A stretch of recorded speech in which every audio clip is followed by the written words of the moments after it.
Okay. All right. Hi, All right. Hello, everybody. everybody, and welcome to Geopolitics in Conflict Show. So excited to be with you.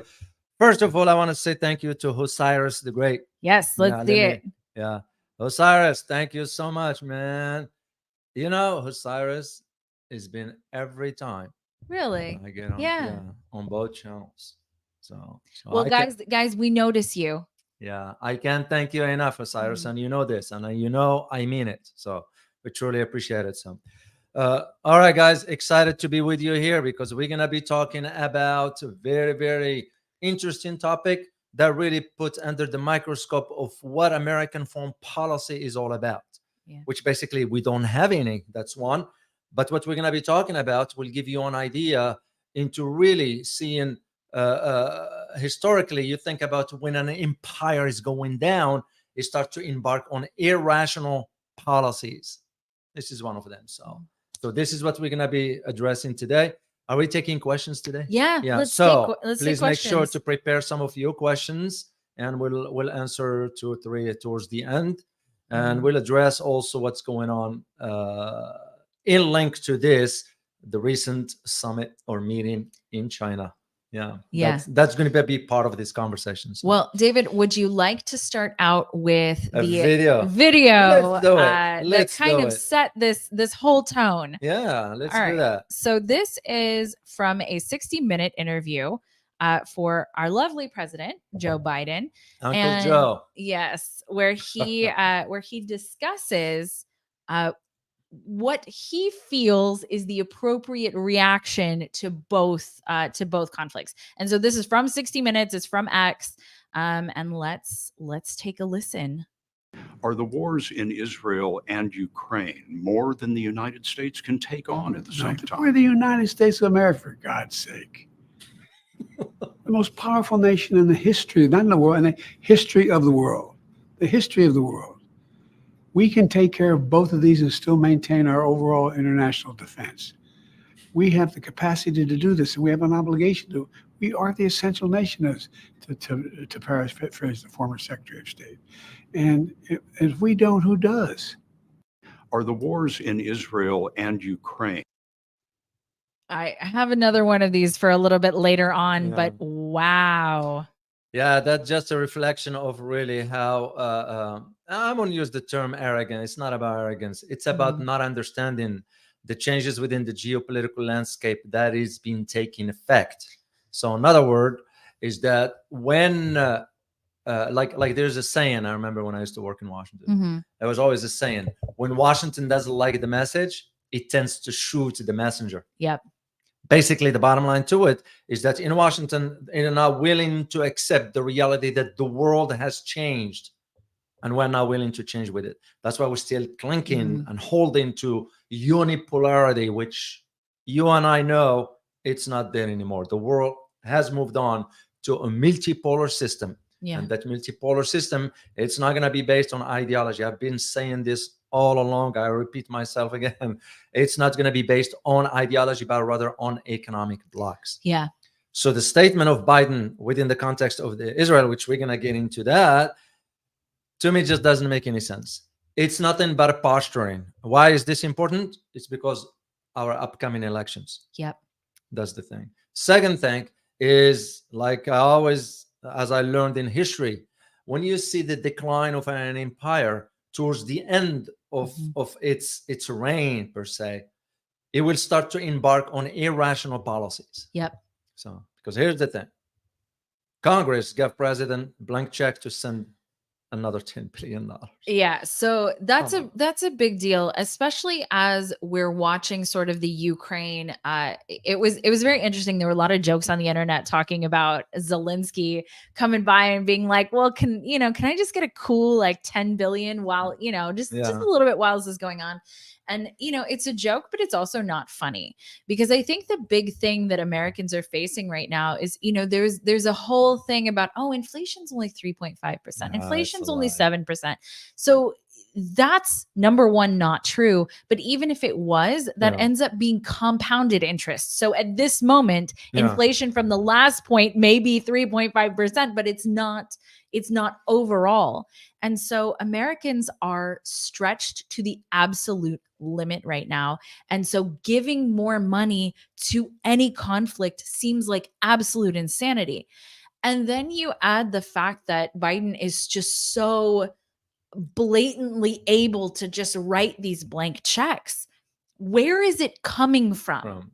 And it tells you right there that it's not him, it's being ordered to Right. write the checks. Yeah, guys have to understand one thing about when it comes down to US policy towards Israel. It's the role of the Jewish lobby. Mhm. And there's one thing, by the way, people always confused about. There is a difference between Judaism Yeah. and Zionism. Yeah. Two separate things. So even now in New York, you got Jewish people demonstrating against Israel itself. Yeah. Yeah, I've seen those demonstrations, and not everybody in Israel is on board with what Netanyahu's doing. In fact, I think a lot of people aren't on board and weren't on board with him before this happened. Yeah. So the idea of I forgot what I was going to say. About the difference between Judaism and Zionism. You were talking about the fact that people in New York were protesting against what Israel is doing. So the idea of thinking in terms of the disagreement with the Netanyahu's policies, you'll think about this recent attack on the hospital. Of course, we can confirm conclusively. And by the way, guys, for us here on this show, we don't favor one over another. We don't support one over another. We provide the objective analysis. We provide the info to the best of our abilities and knowledge, and let you decide for that. So there's been now this controversial about who targeted the hospital. So Israel saying, well, maybe it was a mistake in hastening the attack. Others saying maybe it was a misfire on part of Hamas. It's hard. I can't conclusively say is this or that because I don't have access to the sensitive information data. And based on what even our beloved president said that, we have the satellites that shows is Hamas, the Russian president asked Biden, well, show the world. Oh, he said, no, we can't share those. Come on. Yeah, what a surprise. You can't share it. Yeah. Usually our government tends sometimes to do, as one who works in Washington, if they want to keep something out, they'll throw the word, it's classified. Yeah. That's the easy way out. So this is no different. If you are to say you have images of satellites, show the proof. Right. Everybody, as we always say in our system, everybody is innocent till proven guilty. Yeah. In this case. So. But the attack on a hospital, which you and I, all of us know off limit. Doesn't matter who on side you are. Yeah. Hospital, elderly, children, women. You leave those aside. Even the decision was made to attack the hospital. Why don't you attack a military target? Why don't you attack hospital? But what it amounts to now, it's a war crime. Yeah. And this is where the issue and the credibility of international organizations like the ICC, International Criminal Court, comes to the fore. Yeah. Are we going to be seeing an investigation into this? Not a year from today, not 5 years from today, but right now. Right now. And if it happens that and I use a big if it happens that Israel did it, then whoever issued the order should be put to trial for the ICC. Absolutely. What makes this different? What made this case different than the one when they put Vladimir Putin? Absolutely. It's a fair game. If we are to say we stand for fairness. So when Biden says like, where are the United States for Christ's sake? No, the world doesn't see it that way anymore. Yeah. Because that era is gone. We have shifted from a unipolar to a multipolar. We are seeing most of the global south now is moving away from the US. A global south. You're looking at 150 countries. So this is where the difference about all this. So when Biden's saying, well, we have to be in every war, no, we don't. We're creating that. Well, and how So it's interesting when politicians give blanket statements like this, right? Like, oh, we can absolutely be in both conflicts. First of all, why are we in either conflict? Yeah. Right? Like that's ultimately a phenomenal question, is why are we actually in Yeah. either conflict? And I want to speak to something that you talked about earlier, David, and that is that towards the end of an empire, they get Uh-huh. into very costly wars. And that's what's happening here. This is not, remember when $1 billion used to be a lot of money? And now we're just throwing billions around like it's just like it's Nothing. play money, like it's candy money, right? Only if we have the money. If we have it, but we don't. Yeah. And anybody who thinks we do, go check out the US debt clock, because we absolutely do not have this money. There is no concerted effort. I know both sides are playing the, It's politics, playing the budget game, right? Like, oh no, we're not going to fund the government. We're going to stop, whatever, right? It's a big joke. It's a big joke because there is no stopping of the budget. So our budget is overinflated by, I think, 1.5 trillion this year alone. I mean, it's some unbelievable number. And so we're not actually seeing any type of political will to stop this machine. And so Ray Dalio explains it very, very well, that at the very end of a cycle. At the very end of an empire, like you said, one of the biggest signs is getting into these costly wars that bankrupts the country. And the same thing France did during its glories. Right. I want to say thank you to KL here. KL is another supporter. It's always on the channel. I remember. I see you a lot, KL. Thank you very much. It was yesterday when I was doing the other live on the other channel. I see a couple of our regulars. I saw Jack Roberts in here.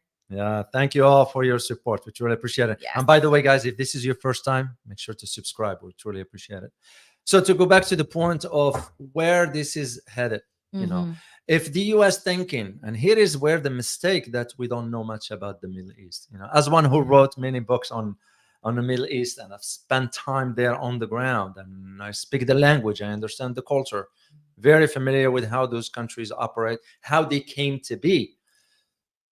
One thing we don't understand is that when we say, well, we're going to be sending aircraft carrier, the aircraft carrier group is going, thinking, are we going to intimidate those people? Those people won't get intimidated by that. And here is the reason why.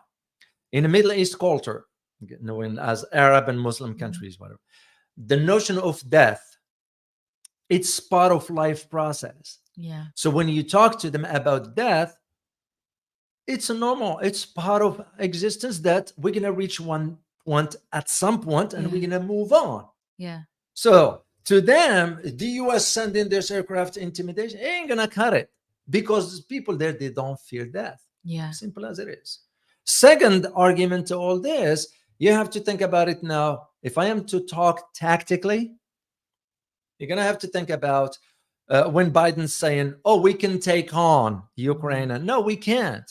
We don't have a structured force that will do all this.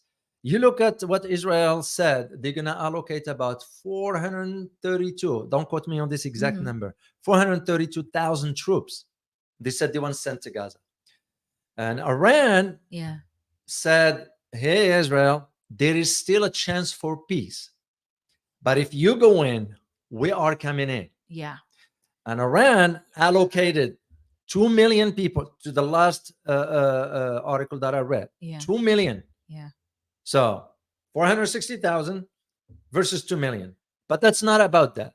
The point is that if Iran gets involved directly, that's going to widen the conflict. Because what you're going to have? You're going to have the US, Israel, and the UK. Yeah. UK, of course, UK does what the US order it to do. Right. In one camp. On the other camp, you have Iran, you have Syria, you have Lebanon. Yeah. And what those countries have in common? What do they have in common? They have 17 militias under Iran control. Iran invested in these 17 groups since 1979. Yeah. So do you think, just think about it, if you invest in something, won't you want to see the return on your investments? Yeah. It's the exact thing. The difference now is that these groups are not armed with pistol, rifle. They are armed with missiles, rockets. Yeah. You know, they are up to Iran itself. Its missile technology, Iron Dome won't be able to handle that. Yeah. Then you're going to have to add 2 other countries to the mix. Those countries going to be behind the scenes. You know which countries? Can you guys guess which 2 countries? Oh, Can yeah. anybody Yeah. type Put it in the chat. in the chat box which 2 countries? If they get in, they're going to get in behind the scenes. You won't see them, you won't. But you could feel their presence one way or another. Let's just wait till see if they can answer that one. So to me, that's where my concern as geopolitical analyst, and I'm thinking in terms of now you have the conflict. It's not going to be limited only to Gaza. It's not going to be limited to Israel. Yeah. It's going to go outside. And if it goes outside, you're talking about impact to the global economy. You're talking about impact to oil shipments. You're talking about the world being dragged into recession. Yeah. More than what we have. So when Biden stated something like this, posturing, in my opinion, personally, which I never saw Biden qualified for the position. Yeah. I don't shy away from saying this. He was never qualified for this position. Being a president is not about flexing your. Being president is to have level-headed temper. Right. You have to have an understanding of the strategic ramifications and implications of your decisions. Our president doesn't have that. Absolutely. But it tells you right there, it's not our president that makes the decision. Right. So the idea of this is going to widen far beyond, and we're going to run to, let alone, do even American people understand what are we there for? No, absolutely not. And I think that's fundamentally the question is, what are we actually doing there? Yeah. Because, and it's the same with Ukraine, right? So the same in both circumstances, what are we doing there? And you're absolutely right. So, they have Israel, 400-ish thousand troops, but a lot of them are reservists. That's correct. A lot of them have not been actively training. This is not the highest level trained 400,000 people, right? So you have a whole bunch of basically reservists that have either come back into the country or have come back into the force. And the US is sending 2,000 troops, okay? That's what's being talked about right now is 2,000 troops. Well, that 2,000, that's in addition to the service members already on the aircraft carriers. The 2 groups, they are about 4,000. So you add the 2,000 from the Marines that's going to go, will be about 6,000. But the question, but you're still looking at 6,000 versus I'm sure those soldiers themselves are asking themselves, what are we going there for? So I want to say thank you to, okay, I didn't have. No, that's okay. I think it's Arafat who became a YouTube member. Arafat, thank you very much for becoming a channel member. Truly appreciate it. Let's see the answer to that. All right, let's see. I like to see at the bottom to see if, because we like to engage you guys into the conversation because I want you to be part of it. Saudi Arabia, no. Egypt, Turkey, no. Actually, this guy got it. You got it. You got it, class. You got it. Russia and China. And why is this important? Again, when you think about the geopolitical chess moves, you all remember I mentioned one time, can you imagine if we have an alliance of 4 countries, Iran, North Korea, China, and Russia? And what do we have right now? Yeah. What do we have right now? Exactly. So, and this is where you see, if this conflict widens, we'd be looking at a major war. Yeah. But again, we ask ourselves, what's in it for us? Why are we getting into that? No, that's a phenomenal question. But also because that's what the neocons wants. We always wanted a war with Iran. Yeah. But here is the concern. Why? Here is the concern. Right? You know where my concern is? Iran is not Iraq. Yeah. The capabilities of Iran. Hugely and I'm not saying we should be scared of it. No. Yeah. All I'm saying is you never underestimate your enemy. Never, ever. We think that high and mighty, we're going to just cakewalk. It will be a nightmare. Look just what happened in Afghanistan. Look what just happened in Iraq when we were there. Yeah. Guerrilla warfare. We're not good at it. We end up leaving Afghanistan in a humiliating way. Yeah. It's my country. It saddens me to say what I say. I was there, which was an insult Yeah. when I saw how the administration left Afghanistan. Oh, So, of course. but again, I of was there course. back then. I was in 2002. Yeah. It was a different time. Things have changed. And to the point you said to yourself, no, somebody has to speak the truth. Yeah. And this is where, when you hear like the clip you played, when Biden says something like this, you have to understand this is nothing but for domestic consumption, no more, no less. Yeah. Otherwise, we would have attacked Iran way back. Well, Israel would have attacked Iran way back. But we both know, Israel knows, the United States knows also, attacking Iran will unleash. Yes. Something we do not want. It'll open up the plethora.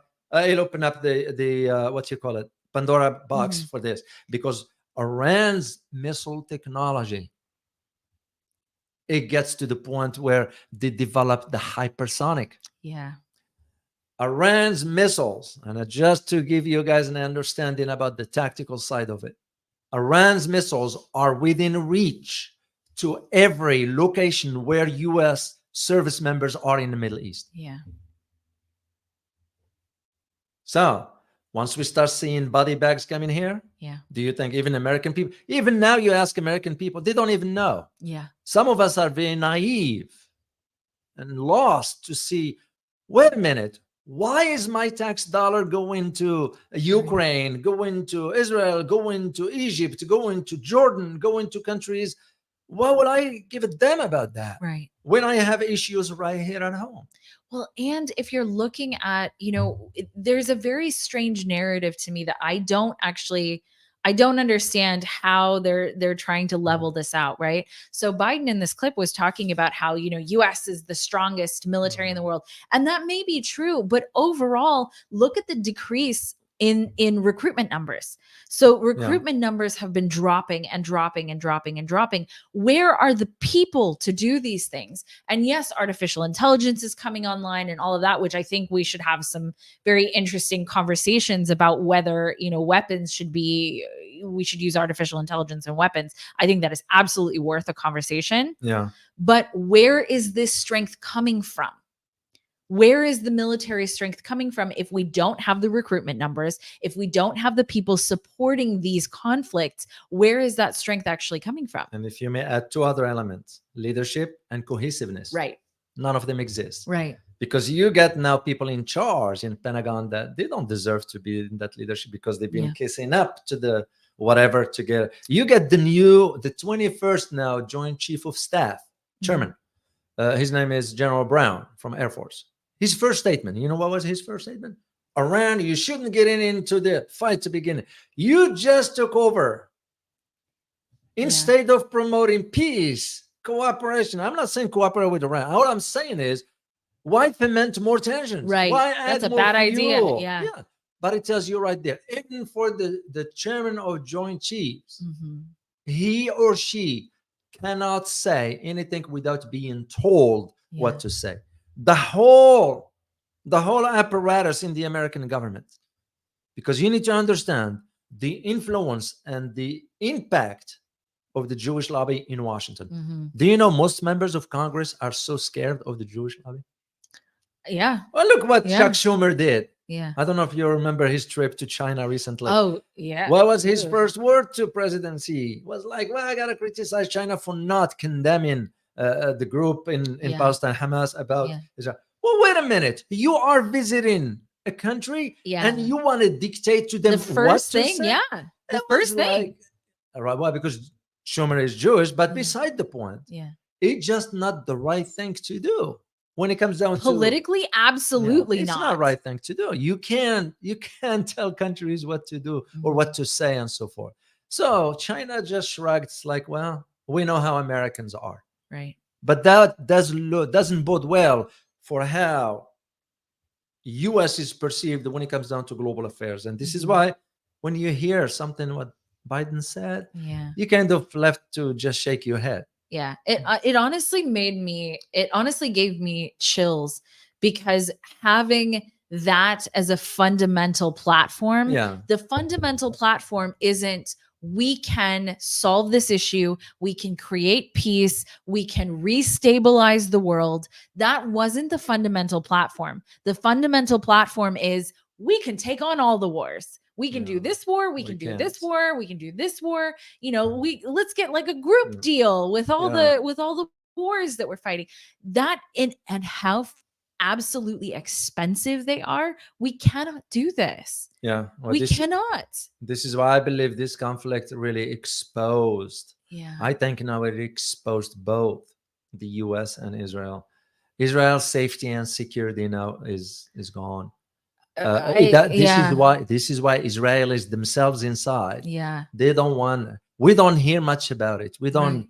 You know, there are demonstrations for people against the Israeli government for this policy. Yeah. You know, of course, Jewish people have the right to exist like everybody else. Of course, absolutely. Oh, no way. I will be the first one to support that notion. Yeah. Yeah, Jewish people. I have Jewish friends, but beside the point, they're just human being like you. It's their damn government. It's no different than ours. It's no different than ours. Everybody has a right to exist on this earth. Right. Who are we to dictate why you should exist, you shouldn't exist? No, we shouldn't have.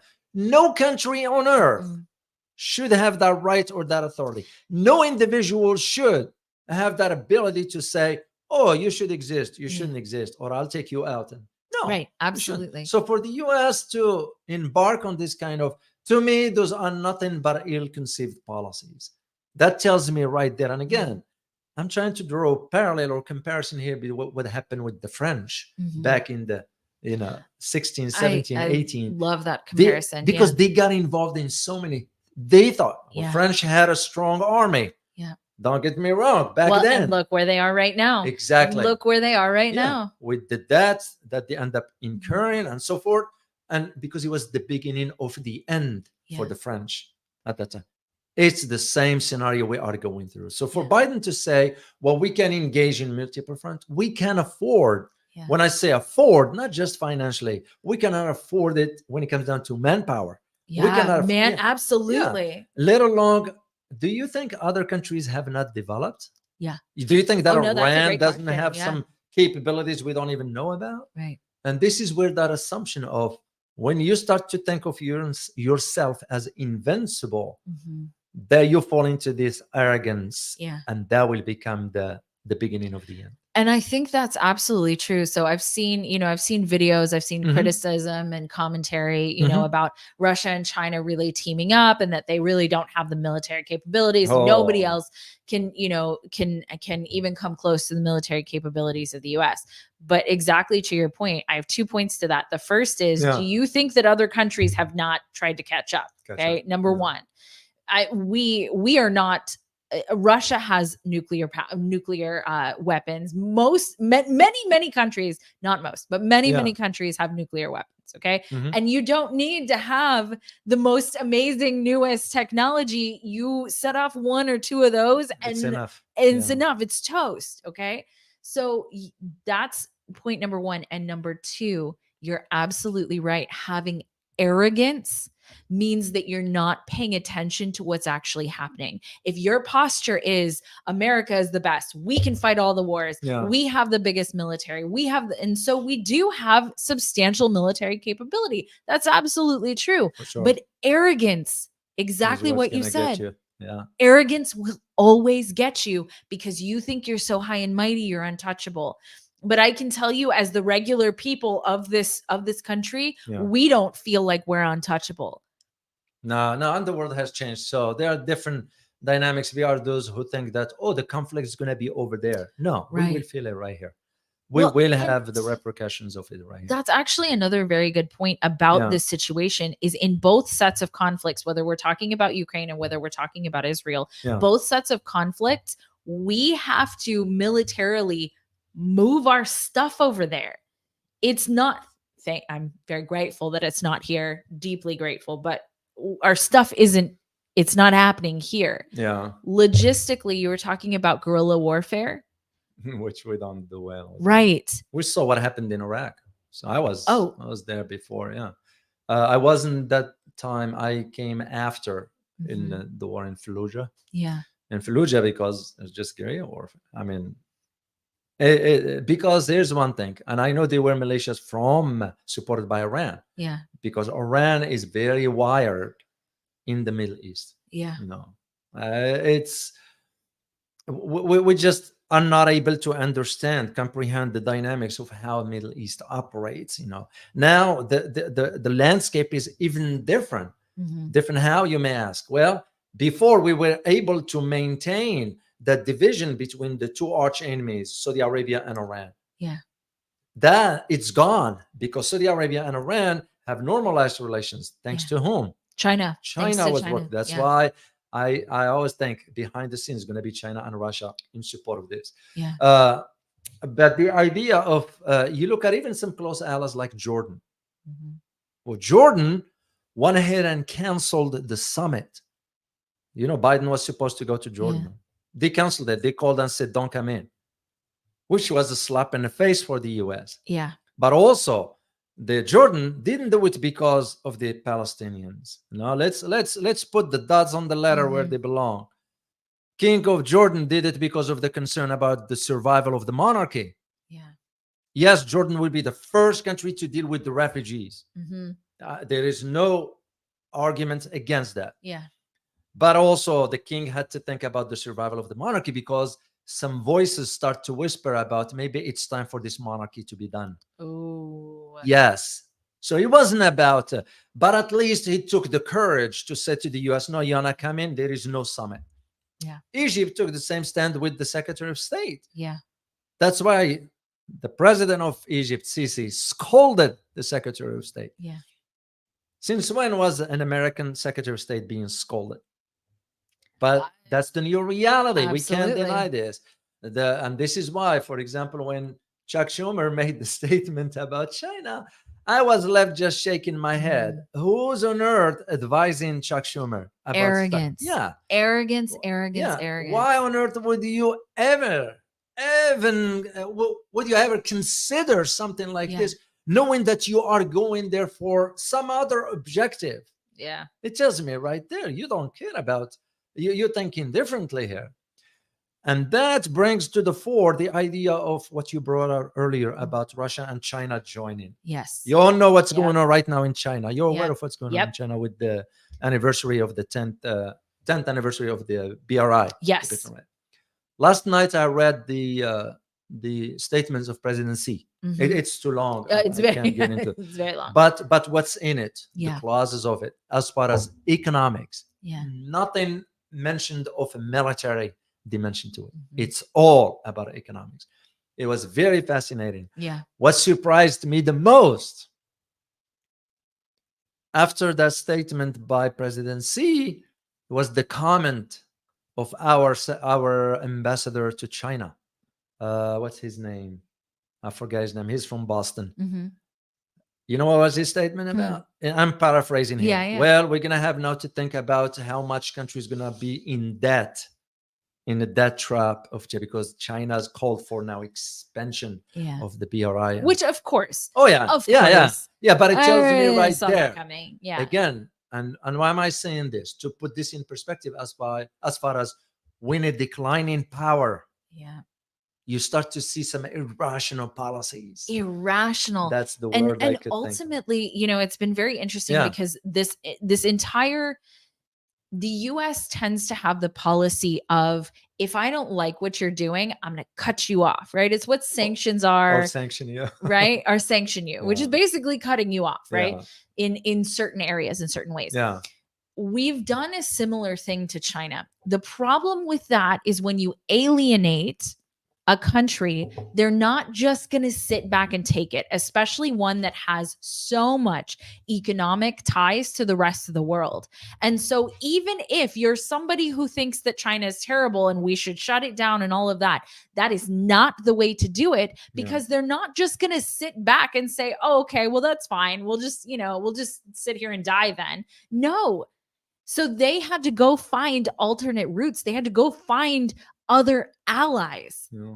They will find other ways to do things. And some of the countries that the US has sanctioned have become very powerful. Yeah, and that's why I don't understand certain reactions. I had the I don't either. It Yeah, doesn't make sense, not in terms of results. yeah. I'm gonna share with you guys my tweet that I put up there. I don't know. Can you see it there? Right there. Yes. Right there. So this one is Olaf Scholz Mhm. laughing. And and the question was, and I tweeted this, Mhm. what made the incompetent German chancellor laugh about Putin's statements regarding Gaza? Because Ooh. Vladimir Putin says about the Yeah. civilian lives, Yeah. But to me, what it shows how worthless, useless, and ineffective Olaf Scholz is Yeah. when he said that Putin's statements about Gaza was laughable. That's sad.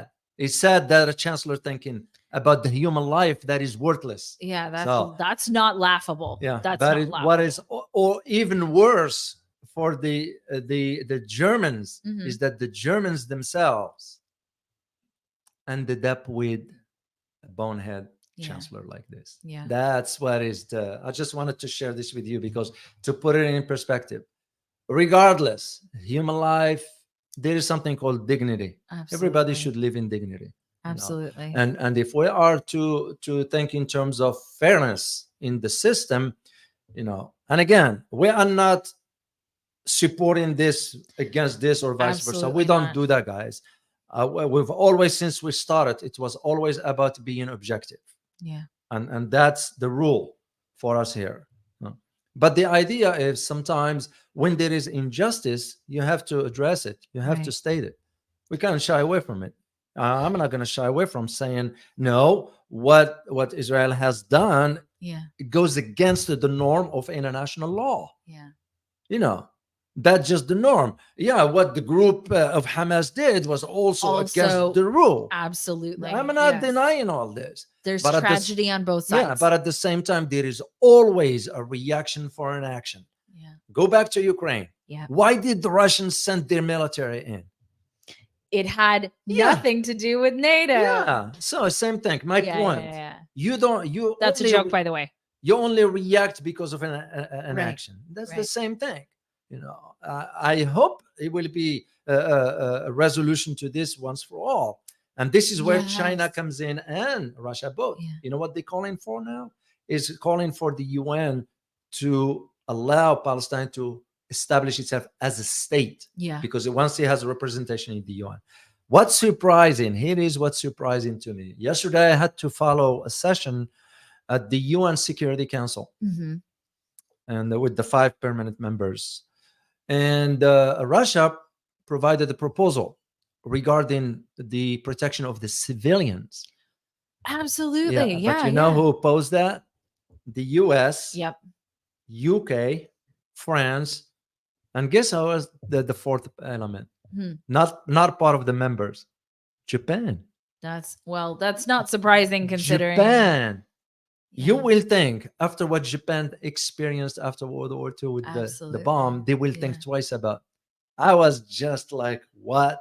But it tells me right there Right. where the world is headed, but also where that unipolar that existed for the last 50 years is coming Yeah. to a close. Well, and Oh, man. how could you vote against They did. protecting civilians? They did. Do you know what I mean? They did. Well, this is something that shocked me when I found it out. Yeah. But the US is the only country in the Mhm. entire world Mhm. that voted for food to not be a basic human right.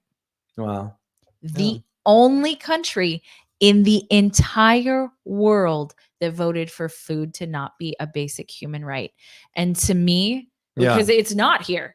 It's not. If you don't have money for food, you go hungry. That's just a unfortunate part of being in this country. And yes, our dollars are going, tax Oh my dollars going God. to countries for what? Right. No, that's a phenomenal question. Yeah. Because with the defense budget, we could feed everyone in this country many, many times over, and it's not happening, but it's not a fundamental human right. And so, Wow. there's the illusion, and there's the illusion that we're taking care of things. We're taking care of people. But even if you look at the Russia-Ukraine conflict, what is the death toll at this point between the two of them? Right? We're in the That's a hundreds lot. of thousands, I think. That's true. And Oh. that to me is unacceptable. And we talk about it in these ideas of like, there's one good side and one bad side, and all these, here are these bad people here Yeah. and here's bad people here. But the reality is that hundreds of thousands of people that have died over there, those are not bad people. And Yeah. on either side, those are just people Yeah, on sure. either side. Yeah. Well, one thing is for sure now is that this conflict now really exposed the vulnerability of Israel, and I think moving forward, the security of Israel now it's gone. It's gone. This is why I think the Israelis themselves are calling for Netanyahu to be out immediately, not tomorrow, not next month, immediately, because they are starting to see their security. I mean, you should see the images at the airport. Oh God! Oh, I'm sure. Tel Aviv, oh yeah, I have. It was packed. Of course it is. Everyone's trying to get out. Well, to me, they better get out. Yeah. I will say it. They better get out, because if we get involved, like as I said earlier, 17 militias that are armed to the teeth. If you only think about, for example, the group in Lebanon, Hezbollah. Well, Hezbollah is far more powerful than Hamas. Yeah, that's my based understanding. on my own research and reading, and I've been around that part of the world to understand the dynamics, how it works. Yeah, I don't think anybody's arguing that. That's that seems to be a pretty solid fact. For Israel, the Iron Dome, it's not even working. Well, and it won't work. And it didn't completely work, right? It got a lot of the missiles, but it didn't get them all. Yeah. So this is where the problem. Then you got other regions in Syria, other regions in Iraq, other regions in Lebanon. Then you don't know who might else even get involved. You look at, for example, Turkey. What did Turkey do 4 days ago? Turkey sent its aircraft, its naval vessels to Cyprus. So it was the same time the U.S. is sending its aircraft carrier. Yeah. And what Turkey said to the U.S. is said, hey, by the way, we're going to be conducting maneuvers with live ammo. So if any ammo end up hitting you, it's not on us, because we warned you. But that was also Turkey's way of saying, of course, we're going to stand with the Palestinians, but wants to push against the U.S. Of course. And you start to just see right there the dynamics beside the countries of UK, because UK is useless. UK does what the US and UK partially is responsible for what's happening. What does here, the one created? Right. And I think that's a very important part of this that isn't being talked about very much, is the very, very long history of this conflict and British colonialism playing a very huge part in creating this problem to begin with. Well, the whole tensions in the Middle East was because Britain didn't understand the lines, the religious, social, ethnic, and so forth. That's why we never understood it. So you went ahead and took the entire region, and that region included Jordan, Lebanon, Palestine, and Israel. Today's Israel. So they all were in one. But when they carved out, based on the deal with the Western, with the victorious allies at that time, they didn't take into consideration the religious line. They didn't. This is one thing we made the mistake when we went to Iraq, not understanding the difference, the Sunnis and Shiites. I'm sure there were some people in Washington, this is different because they are Sunnis and Shiites. But that wasn't about that.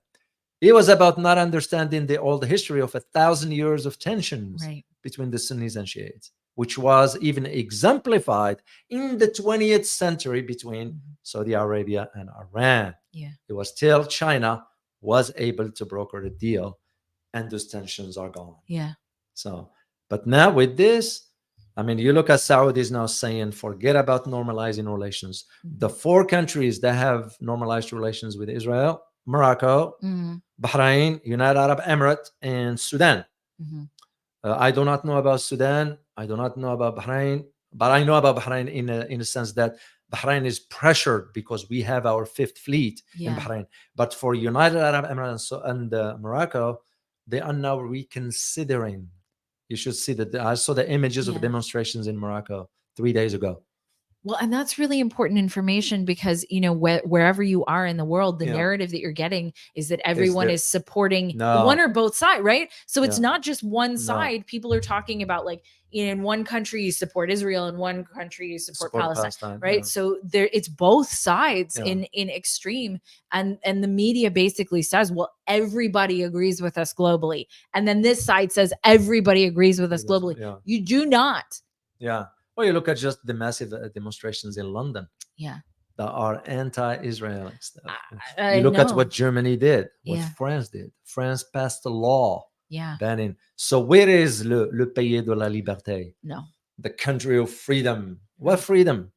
So it's kind of let's be real as to how easy for us to use the terms to justify whatever. And this is what that the clip you shared with us about Biden is, to justify the narrative. And when in reality, we just coming to an end, Yeah. and we don't know how to react to.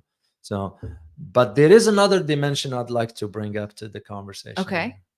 Could all this be nothing but a distraction for something else bigger? That's a great question. That's a great question. And is what you're sort of talking about a potential rising conflict with China? Yes, it could be, because There's rumblings. well, because there is one thing for sure: anytime Mhm. disruption erupts between Arab and Israel, or the Arab-Israeli conflict, it impacts the rest of the world, Yeah. economically, politically, geopolitically, and so forth. This time around, I see the picture slightly different from what I saw 20 years ago, Yeah. 30 years ago, because you get now the emergence of new alliances. Yeah. And strong ones. Strong ones. And when I wrote the book about Iran, I argued this part, that you could see the possibility of an alliance between Russia, China, and Iran. Well, To the point of either China or Russia establishing a naval presence in Iran. I wouldn't be surprised. yeah. And those dynamics is going to now change the conversation. It's going to push everybody to the drawing board now to rearrange the approach and so forth, because Yeah. U.S. leadership in the Middle East is going down. Yeah. U.S. global Absolutely. credibility We're is watching it. going down. We're watching it. Yeah. And again, this is what prompts me to think in terms, could this be nothing but a distraction for something else? That's a great question. And to bring it to that point you mentioned about China, at the time of this recording here or conversation, whatever, there is an official from the US is in Taiwan because the upcoming elections. So what are the person from the US doing there? That's a great question. We wanted to ensure that the tensions will not subside in that part of the world. Yeah. And all this under the lenses of the current anniversary of the BRI which was a massive event. You're talking about 150 countries attended. And not very many people are talking about it, No, you especially won't in the hear much Western about it world. in the West. You hear almost nothing about it. Yeah. Like it's not even happening. Yeah. In fact, I would actually say that probably most people in the Western world don't know what the BRI is or that it exists at all. Isn't that interesting? Yeah. If you went out on the street and asked somebody what the BRI is, They won't know. They have no idea that this is even happening. Yeah. This is why sometimes I feel comfortable saying that it's not just our government's fault, but also the people. Some of us Americans are ignorant, and I'll use the term, I don't like to use it, but I will use it, ignorant about the realities of what's taking place on the landscape. Well, and in a sense, in a sense, that's on purpose. And guys, if you don't know, I have a channel where I talk about human psychology a lot. So check it out. If you type in my name, Elizabeth Ann Stewart, you will find it. So that's partially, I think, done on purpose, because right now, what are you seeing? You're seeing prices. Inflation, I don't even think is honestly really the right word for it. It's just price hikes for the sake of price hikes, because there's no reason. There's no actual solid, nothing is really causing this in its own right? It's just price hike under the guise of the word inflation. That's just my opinion. To justify that it's happening. Oh, it's just inflation, right? There is no justification for the fact that food has increased in price the way that it has. Substantially. I think even Chipotle, I think, has increased its prices 4 times in the last 2 years. Right. And Chipotle is like a pretty low end food source. Right. But the reality is that we are being in every single direction. And so, a lot of the people that I talk to who don't know much about what's going on, it's not that they don't hear the rumblings of it. It's that they don't know what to do about it. And it seems so complex and so overwhelming. And news media does that. News media intentionally emotionally overwhelms people so that they're scared to even take a look at it. But that's on us. That's on us to have the courage to see what's going on in the world, and not just the headline stuff, but to see what's going on in the world and ask the tough questions. Who is doing this? Why are they doing this? Why is this allowed to happen? And what is the better alternative? That's why I never understood the recent statement by the Secretary of Treasury, Janet Yellen. She came out and said, we can take on 2 conflicts at the same time. First of all, why a Treasury Secretary getting involved in a conversation like that? Because what is war? War is money. It just didn't make sense to me. But there's a really funny Babylon Bee. I think the Babylon Bee is hilarious. Right? That's my opinion. I think the Babylon Bee is hilarious. But I remember seeing a meme where Janet Yellen was like, 20% off. We get a friends and family discount for having 2 wars. And don't worry, we'll get the 3rd war free or something. It was really funny, but also sad and terrifying. But really, it made light of a situation that is not a light situation. There's never been a time in my life that I can remember that the US hasn't been involved in conflicts. And that is bad. That's bad foreign policy. To have your legacy be that you create wars all over the world. What kind of legacy is that, really? All right, let's see if there's any question here, and so you can. Okay, hold on. Let me see if I can find. Guys, if you have a question, please type in question, and remember there's a lag, so it might take us a second to see it. David, I'll go through this. Okay. And by the way, remember to join Elizabeth for next what you gonna be talking about? So we're actually talking about how nonconformity actually heals a sick society. So right now we have a very sick society here in the United States and all over the Western world. I mean, it's and really in the United States, the war that we're having between 2 sides really is over values. That's true. In the United States, it's over values. And interestingly enough, it's pulling values that are more or less very small but emotional, right? Small but are emotionally charged, while we are physically very unhealthy, while we are mentally very unhealthy. And one of the biggest reasons that that's happening is because people are so heavily entrenched in one side versus another side, and identifying so heavily with one side versus another side. I'm this, so I believe in all of this, and I'm this instead of believing in this. Whereas the reality is that if you thought for yourself, you would find that there were valid points on both sides and not be able to be distracted and manipulated. So that's what the show that Ross and I are going to be doing on my channel is going to be about later. And also join me tonight for an interview with none other than Giant Bahandari. So I'm going to be having an interview with him at 8 p.m.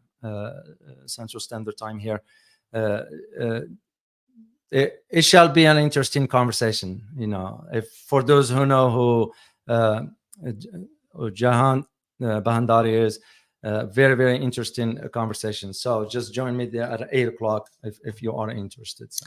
Okay. All right, let's see a question or Yes. two here. So there's a question about the hospital. Do you want to take that one? Sure. Let's see. Let me see if I can find it again. There's a question about India. Which would you rather take? Let's start with whatever's in front of you. Makes it Okay. easier. Okay. Hold on. I'm Yeah. trying to get to it. There's Because India just did something, by the way. India dumped Palestine and shift its support for Israel. okay. Yeah. I'm gonna take this question. So this question is from Celrita Love. Why did India offer Israel military assistance? Yeah, it's because Israel gives India military assistance. Mhm. That's the reason why. India gets access to certain technologies that the US only shares with Israel.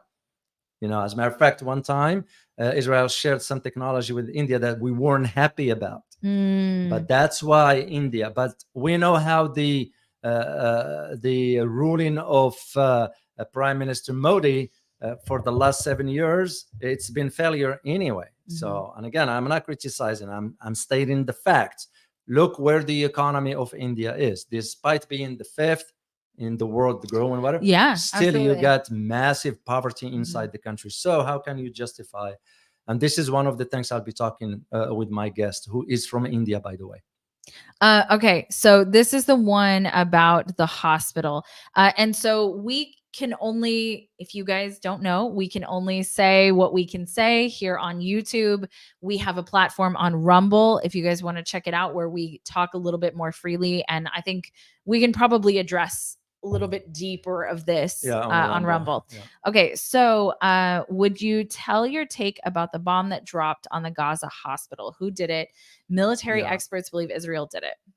Yeah, there are a lot of saying there. I can't confirm that conclusively because to me, for something that is precise like that, because if you know where the target was hit, it's not on the top of a hospital. It was a particular garage in the hospital where people were sitting there because they just hospital didn't have enough beds for everybody.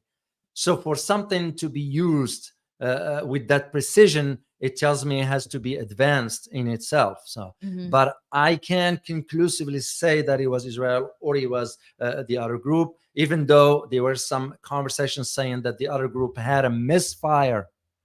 There is the possibility of that. But again, I can't conclusively. All I can say is shame on whomever, because hospital should be off limit. Yeah, you're talking about a hospital where kids, elderly, people sick, people dying, and you target it. That's just the low of the low, whoever did that one. But conclusively, I can't say it was Israel, even though most are the analysis or reports that I read suggest that it was indeed Israel that did that. Well, even the commander of Israel said that, yeah, we made a mistake by precipitating decision. Now you can read between the lines what he meant by that, but I can't officially or conclusively say it was, because I don't know. Of course, nobody's going to own up to it, right? Yeah, that's not something that people are going to say. No, of course it is. Of course, it's very shameful, very, very shameful. Yeah. Okay, and last question, by PB Lucas. Why is NATO planning to open an office in Japan? That's a great question. Yeah, well, that tells you an idea about where the next conflict is, especially when it comes down to NATO. Because, Japan, this is why Japan had to vote in line in support of the defeating the resolution presented by the Russians in the UN Security Council, because Japan, some of them use the term, and again, this is just term I'm going to put in quotes because it's not mine. They use the term attack dog. Yeah. So politically, it's Japan. To me, it was very, very perplexing that given the history of Japan, what he went through with World War II. Absolutely. You will think they will have. Apparently, Kishida, the foreign minister, subservient to the, and not the Japanese people, by the way, is the Japanese government. I actually want to make a really big distinction here because, sometimes in our comments, that we see, the Western world is terrible or Americans are terrible. it is not the people of any country that are doing these things. It is the government. And I think that fundamentally we have dehumanized other people. And it is the only reason that we can justify wars on a governmental level is if we dehumanize people. And so the governments of these countries are doing this. And it is very important to make the distinction between the civilian population of a country and their governments. Yeah. The way I see for NATO quickly here, for NATO is because now you look at two main events that took place recently. One of them has to do with the US signing a military agreement with PNG, Papua New Guinea. And the second one has to do with the recent elections in Maldives. Well, interesting enough that PNG leaning towards the US, Maldives leaning towards China, because Maldives kicked India out forces, because Maldives is right between Sri Lanka and India right there.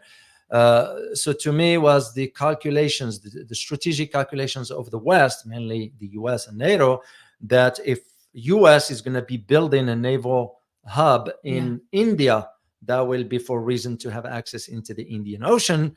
But if you have an office in Japan, which means more additional assets in Japan and South Korea, you can, but NATO should not misunderstood what the reaction of North Korea will be, what the reaction of China will be, what the reaction of even Russia will be. It's a bad idea. It's a bad idea. But if there is anything this is aimed at Taiwan, because the next conflict is going to be South China Sea area. And so that's the way I see it. So, all right, guys. Well, we hope you find this very informative, and we look forward to seeing you next time. As always, prepare yourself for changing world order.